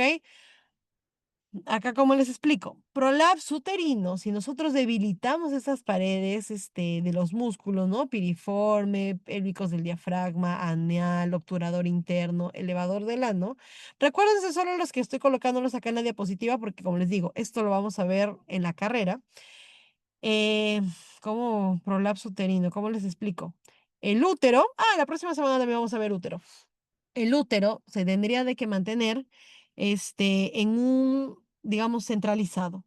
Sin embargo, cuando hay debilitamiento de las paredes, así como la hernia, ahí está, así como las hernias que hemos hablado en cavidad abdominal, el útero también genera prolapso, doctores, imagínense. O sea, el útero sale o se desplaza tanto en la parte anterior, posterior, lateral, superior, comprometiendo ahí, por ejemplo, en la parte posterior, como el útero se desplaza porque hay un prolapso, sale por ahí el útero porque hay un debilitamiento o una lesión en estos músculos, aplasta la vejiga y genera como una incontinencia urinaria o querer orinar a cada rato. O sea, es muy importante, por eso les digo, ¿no? Sostiene vísceras pélvicas, vejiga, útero y recto, para que nosotros no podamos tener este tipo de afecciones, por ejemplo, como por ejemplo el prolapso uterino o la incontinencia urinaria, como mantiene y no permite de que otras estructuras aplasten la vejiga. Hay unos tipos de receptores alfa que están en la vejiga, que cuando esos son estimulados también por presión, llama cada rato que uno vaya al baño, al baño, al baño, al baño, y hay incontinencia urinaria. Incluso hace de que se relaje el esfínter y salga la orina. Y uno dice, pero qué raro, ¿por qué me estoy orinando? ¿O por qué salió un poco de orina? Puede ser también por un daño de los músculos del suelo pélvico, ¿ok? Entonces, todo está relacionado. Y finalmente el diafragma pélvico. Como les digo, ¿no? Es más que nada el diafragma pélvico permite de que, nuevamente, sostén y protección de estas vísceras internas, formado por el elevador del ano y el coxigio, elevador del ano, el pubocoxigio y el coxigio, que generan, miren acá, como una pared. Estamos viendo acá de la parte posterior en la parte posterior para que no permita de que la vejiga genere estas contracciones no debidas, para que el útero no haya estos prolapsos, para que podamos mantener las vísceras genitales sin problemas. Y miren acá, dice, cierra la salida inferior de la pelvis y deja aperturas para uretra, vagina y recto. O sea, contiene estas vejigas, pero muy aparte se organiza de tal forma que al final, como les digo, todos son canales. La vejiga tiene al final sus uréteres por donde van, mira acá, el canal uretral, para que pueda salir la vejiga, para que pueda salir la orina y para que pueda al final, en el caso de los varones, ser eyectada por el pene, por el meato uretral dentro del pene, y en las mujeres por el meato uretral en la vagina. ¿Ok? Entonces, ¿qué pasaría si es que hubiera una lesión o hubiera una obstrucción, una contractura? No permitiría que pase este canal uretral, la micción, y nosotros decimos, no está saliendo orina y está haciendo globo vesical, o sea, la vejiga se mantiene, mantiene, mantiene, mantiene hinchada y siguen produciendo ustedes orina en todo momento. Entonces, nosotros, ¿qué hacemos? Ok, problemas, eso se puede infectar y esto no puede quedarse mucho tiempo la orina adentro, y es ahí donde les colocamos también una sondita vesical, que a nivel del meato uretral, tanto de varones como de mujeres, colocamos esta sondita para que de esa forma que generemos nosotros un tubito, ingresamos a la vejiga, imagínense, ¿no? Y que ingresa hasta la vejiga y vemos cómo la sangre sale y drena en una bolsita que la colectora, por así decirlo, ¿no? Entonces, muy importante las estructuras del suelo pélvico, del diafragma pélvico. Y nuevamente, ¿no? Función de sostener las vísceras pélvicas, colaborar con la continencia urinaria y la fecal en el caso del ano. Mira, canal rectal del ano, porque al final pasa por aquí, recto ano, para que pueda ser desplazado finalmente, y en forma de defecación pueda salir. ¿Ok? Entonces, más que nada, por eso es la importancia. Ah, vamos con irrigación y drenaje, a ver en qué estamos. Perineo. Ok, podemos tomarnos unos 5 minutitos de break. A las 4:51 retornamos para hablar, ya con eso terminamos, no se preocupen, pero 4:51 retornamos para que podamos tomar un poquito de agua y para que podamos, culminar la parte teórica, ¿ok?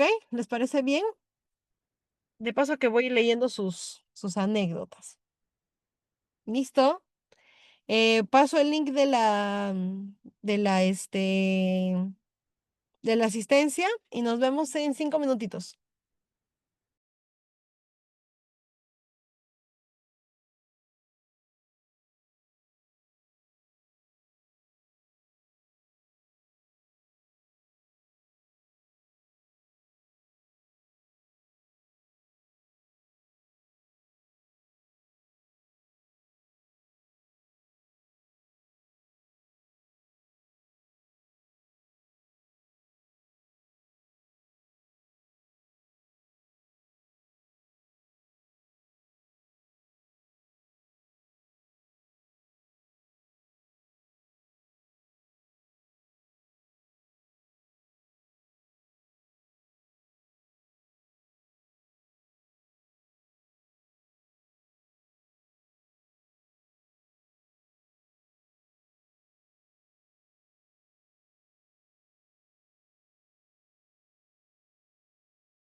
Muy bien, volvemos.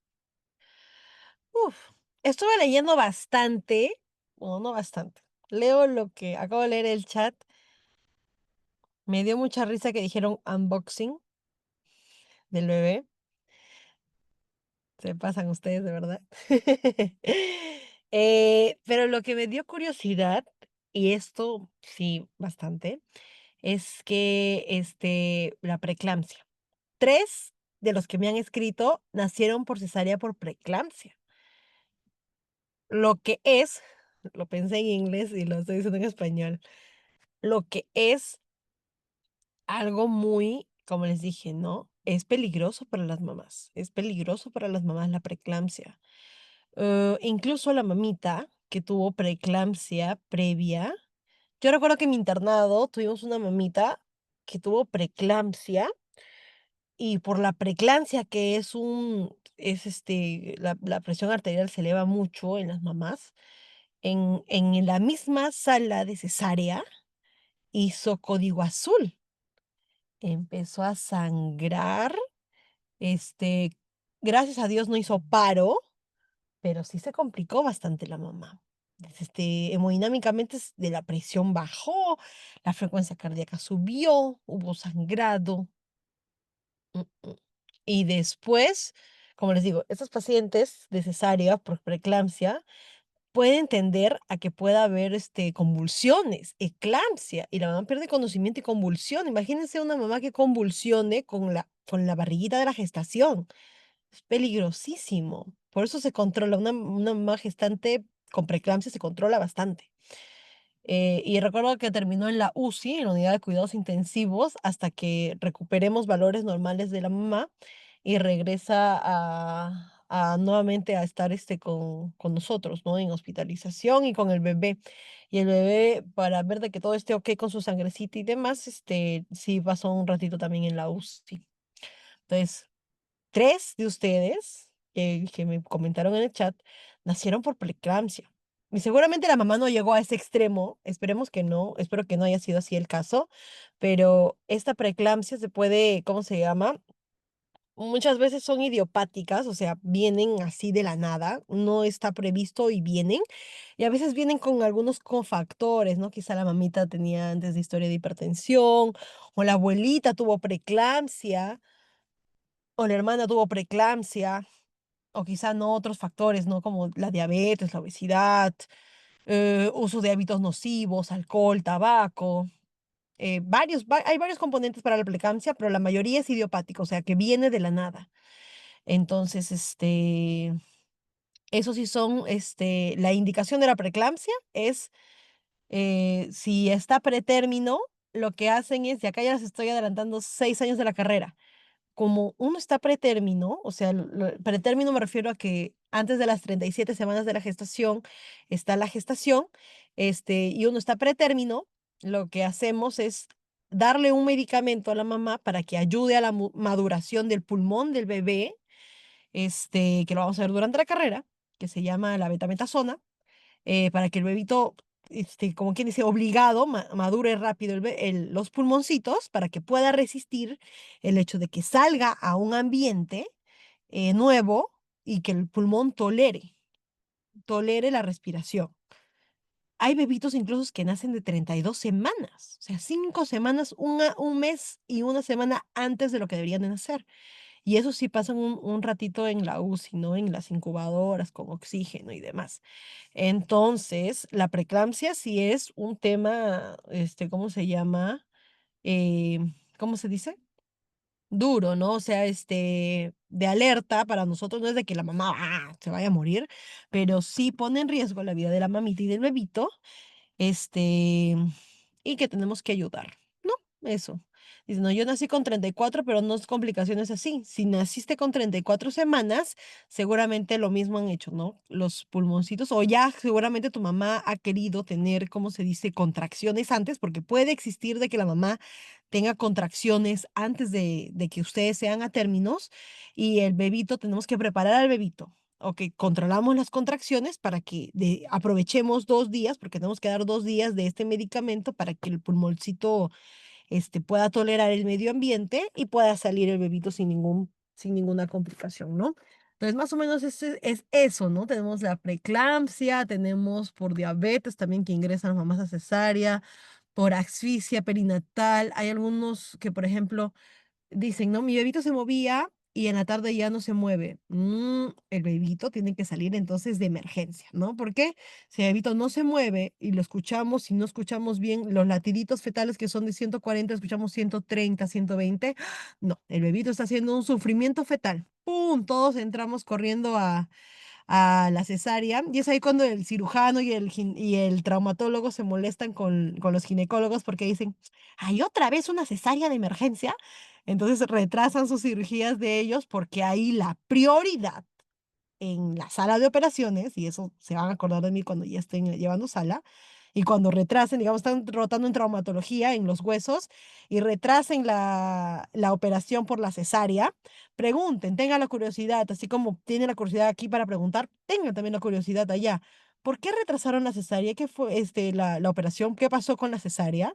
Y te van a decir, no, es por esto, es por aquello, el bebito no se mueve, el bebito no late su corazón, está en asfixia, hay sangrado, la mamá está sangrando, la mamá ha hecho una eclampsia, una preeclampsia, esto y aquello. Entonces, son el mundo de la medicina es muy amplio, de verdad que se ve de todo un poco y es bastante chévere. Pero bueno, miren, 3 de 50 de los que se han animado a escribir, porque probablemente, o ahorita sus mamás les han preguntado, 3 de como 50 que somos preeclampsia. Y preeclampsia hay que tener mucho cuidado, ¿ok? Pero, y como les dije, ¿no?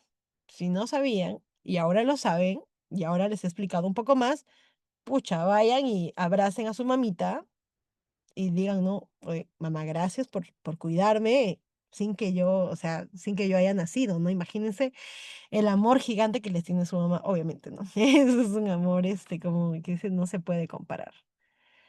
Listo, se acabó el momento feeling, el momento de reflexión.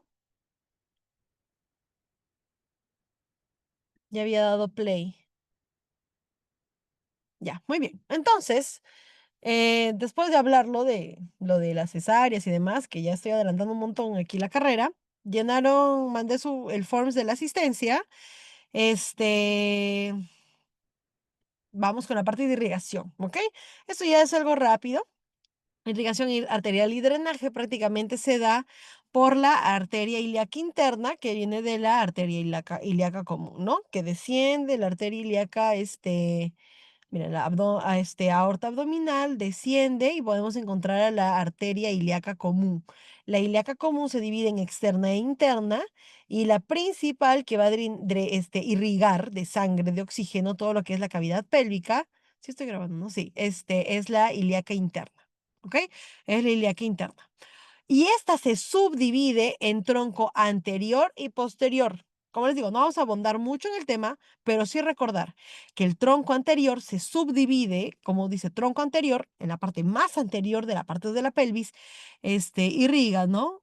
Cicatriz umbilical, o bueno, arteria umbilical, obturatriz, la vesical inferior y vaginal, que vendría a ser todo lo que es irrigación hacia la parte vaginal, la parte vesical inferior de la vejiga, uterina, de algunas ramas para que también vayan para útero, rectal media y la pudenda interna. ¿Ok? Todo lo que vendría a ser en la parte anterior e inferior, también de la parte del tronco anterior, de la irrigación arterial de la pelvis, mientras que el tronco posterior tiene otro tipo de ramas.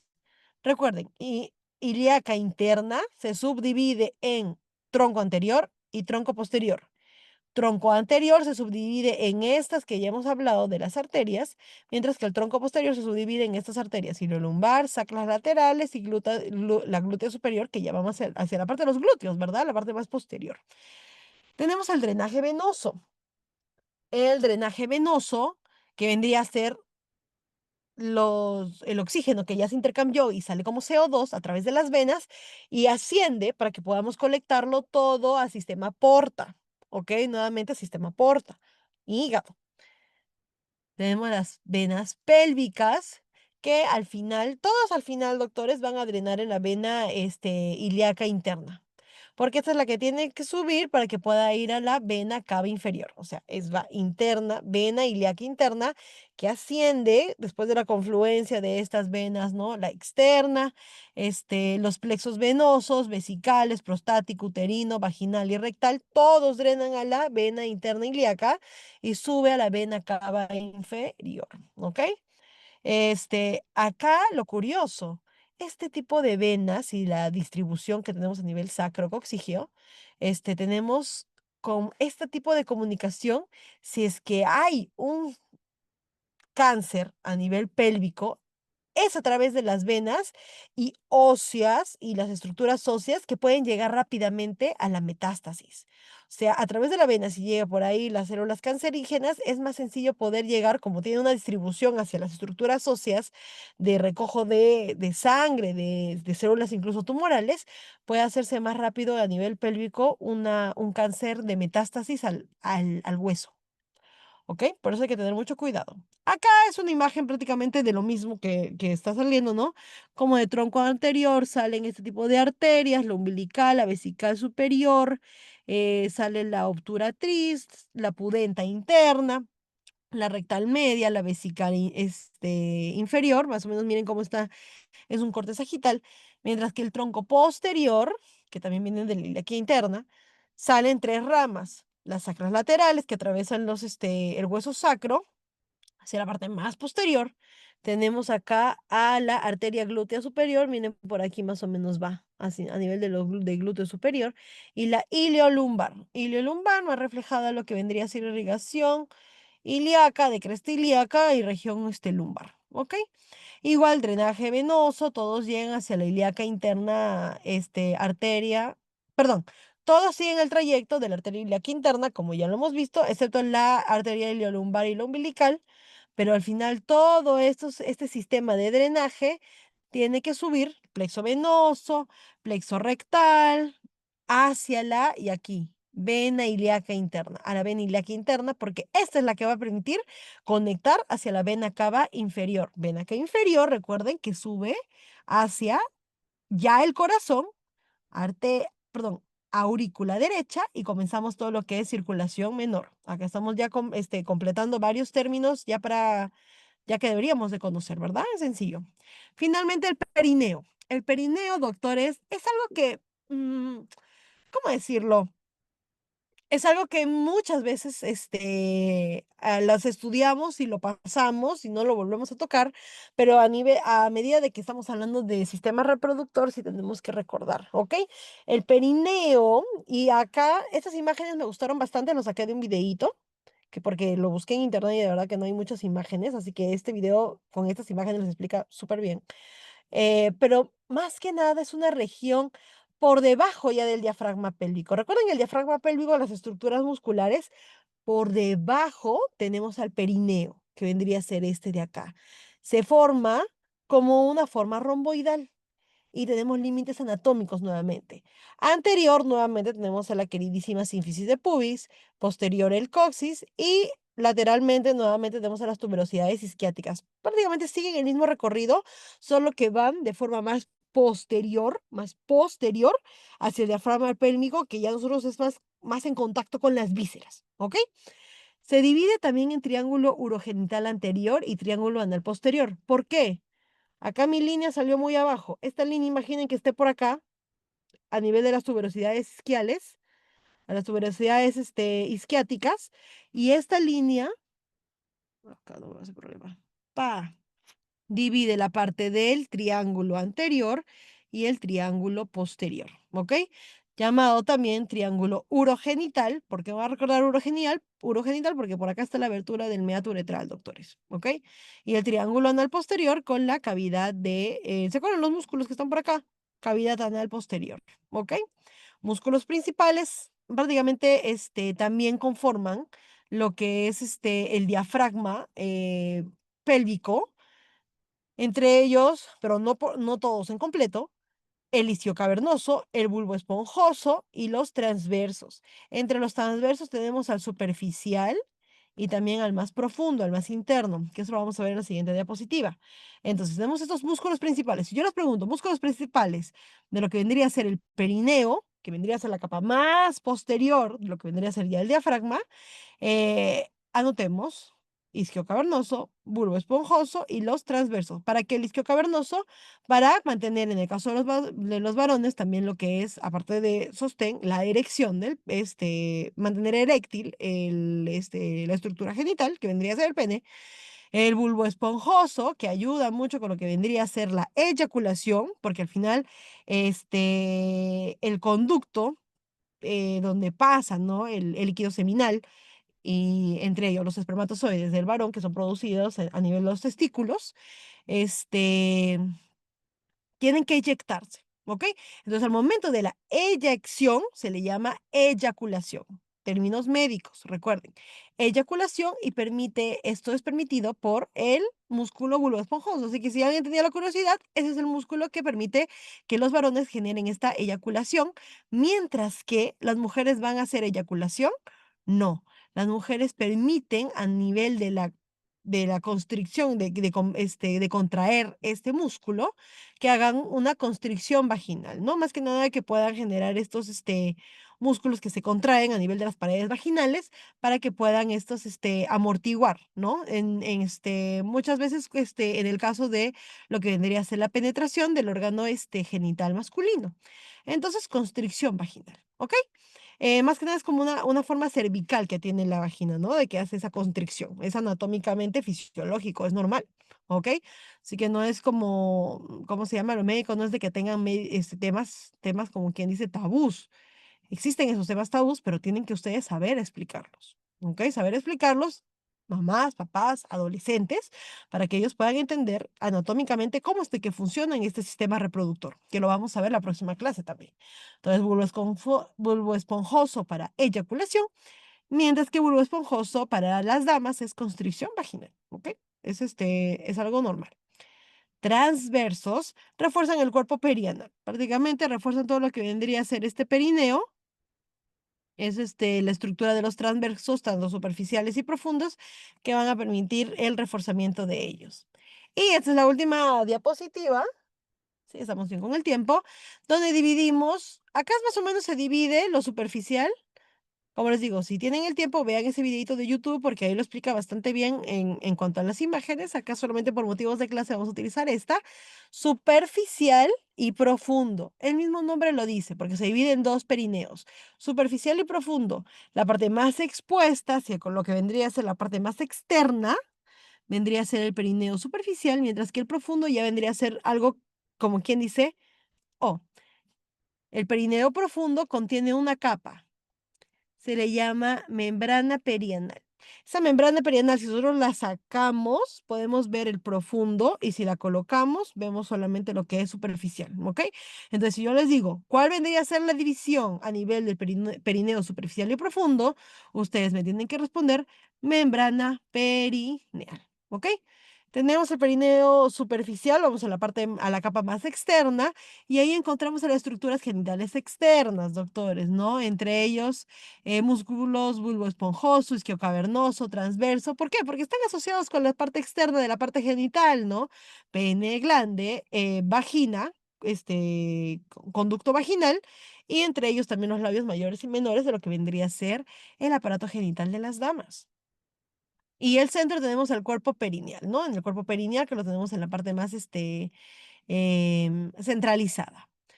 Entre ellos también tenemos el transverso superficial del periné, el transverso superficial del periné, ¿ok?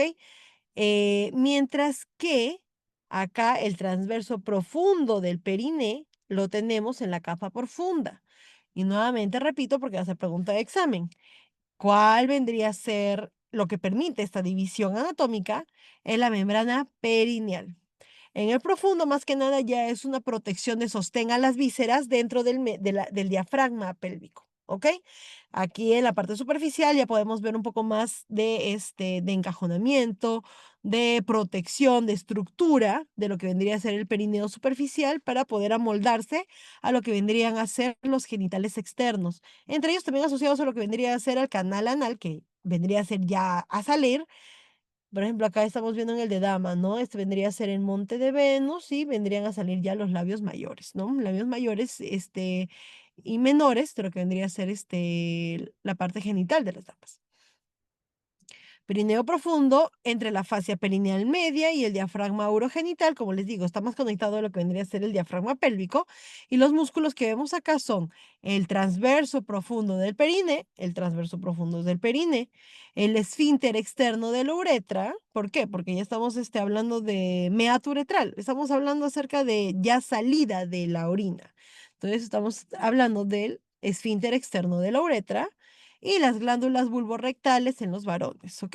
Glándulas vulvorrectales, si yo les pregunto, ¿no? Acerca de qué músculos componen el perineo superficial y perineo profundo, más o menos así van a ser las preguntas en este apartado, porque más que nada acá lo que vemos es por qué existe el perine, que vendría a ser una estructura de soporte y contención, y de conexión, la parte superficial, y nuevamente repito, con estructuras genitales externas, mientras que la parte de el perineo profundo más en contacto con lo que vendrían a ser vísceras y el diafragma perianal del peritoneo, disculpen, perdón, de la membrana pélvica, para que podamos estar en contención y anatomía de esas estructuras. Así que yo les puedo preguntar cuál está más externo, cuál está más profundo, qué hace que se divida y qué músculos se componen, que es lo que les he colocado acá en la diapositiva.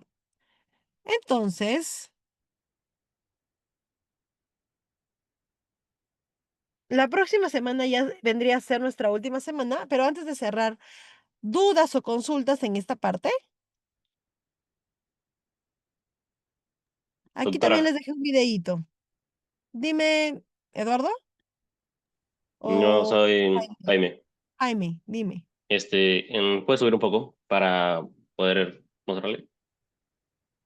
Un poco más, por favor. Ahí no. Ah, está pelvimetría. Esa parte Ya, no entendí muy bien. muy bien. Pelvimetría. Y con esto acabamos. Y recuerden de que ya yo envié a Celeste el box, ¿no? El forms para que ustedes escriban las preguntas, para poder nosotros estar preparados, para que yo por lo menos pueda preparar exactamente los slides para meter nuevamente ¿cómo se llama? La teoría de lo que faltó, de lo que dudan, porque va a venir todo, y utilizar esas 2 horas y media para solamente repasar, ¿ok? Incluso en el form les he colocado qué clase es la que más se les dificulta, clase 1, 2, 3, 4, 5, 6, 7, 8, 9, 10. Y ahí yo he visto de que las 2 personas que han respondido más o menos va en clase 3 y clase 4. ¿Ok? Clase 3 y clase 4 es lo que está más dificultoso. ¿Ok? Entonces hay que chequear nuevamente y yo ya por lo menos eso ya lo tengo chequeado. Pelvimetría vendría a ser la medición pélvica. Y justo lo acabo de revisar en lo que tomamos nuestro break, que nuevamente es utilizan este diámetro de forma clínica, que vendría a ser el obstétrico y el conjugado, para que al momento de hacer el tacto vaginal puedan ellos medir qué tanto dista de la sínfisis púbica hacia la parte del sacro, para que podamos ver cuánto más o menos mide. Lo que hacen en el tacto vaginal es miden su manito así extendido los deditos y miden, por ejemplo, allá, esto mide con una regla 5 centímetros, ¿ok? Entonces, más o menos cuando hacen el tacto vaginal y miden, pueden ver, allá, 1 centímetro, 2, 10, 7 centímetros, 9 centímetros, y así pueden verla. O también por una ecografía transvaginal, radiografía o tomografía. Pero para ello les digo, mejor hacerse esas evaluaciones antes de que nosotros podamos querer tener a nuestro bebito y empecemos a intentar hacer el bebito, ¿no? Entonces tenemos los diámetros importantes que vendrían a ser los longitudinales, los anteroposteriores y tenemos la parte transversal, ¿ok? Preguntaron más acá, pero aprovecho para ver acá. Anteroposterior, que vendrían a ser como quien dice el vertical, el longitudinal, y el transversal, que vendría a ser más que nada este horizontal. El transverso, el diámetro transverso máximo, la pueden ubicar de dos formas. Con la línea indominada, el transverso máximo con la línea indominada, que vendría a ser la parte más ancha de lo que ustedes tienen, ¿no? A nivel de los coxales. a nivel de ellos la parte más ancha, la parte del límite, para generar ahí una medida y ver que más o menos sea 12,5, 12 en la pelvimetría, disculpe, 13 en la perimetría de la parte transversa para que pueda haber una adecuación adecuada, una estructura adecuada para que pueda salir la cabeza del bebito.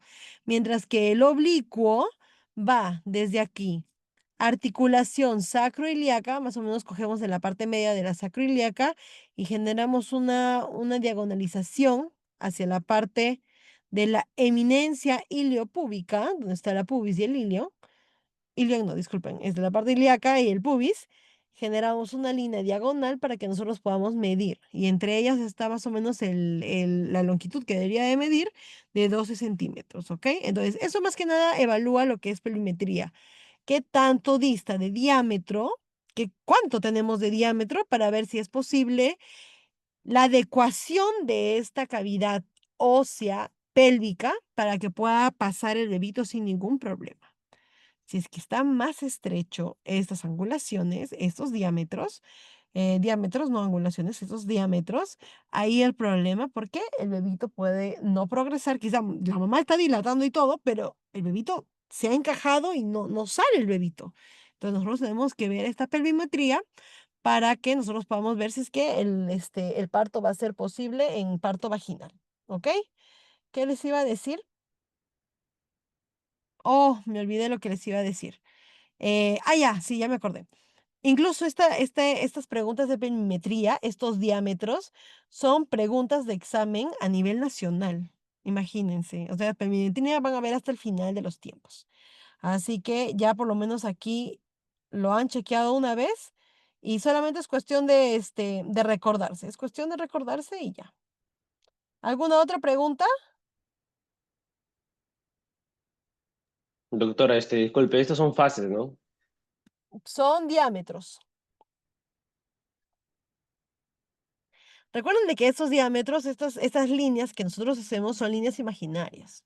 No son músculos, no son ligamentos, son líneas imaginarias. Para que nosotros podamos hacer la medida de acuerdo al diámetro.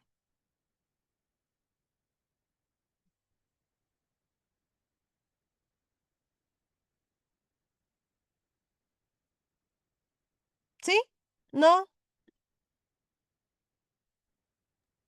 no se preocupen por ello, porque yo sé de que esto es nuevo. Esta perimetría, pelvis, suelo pélvico, todo es nuevo.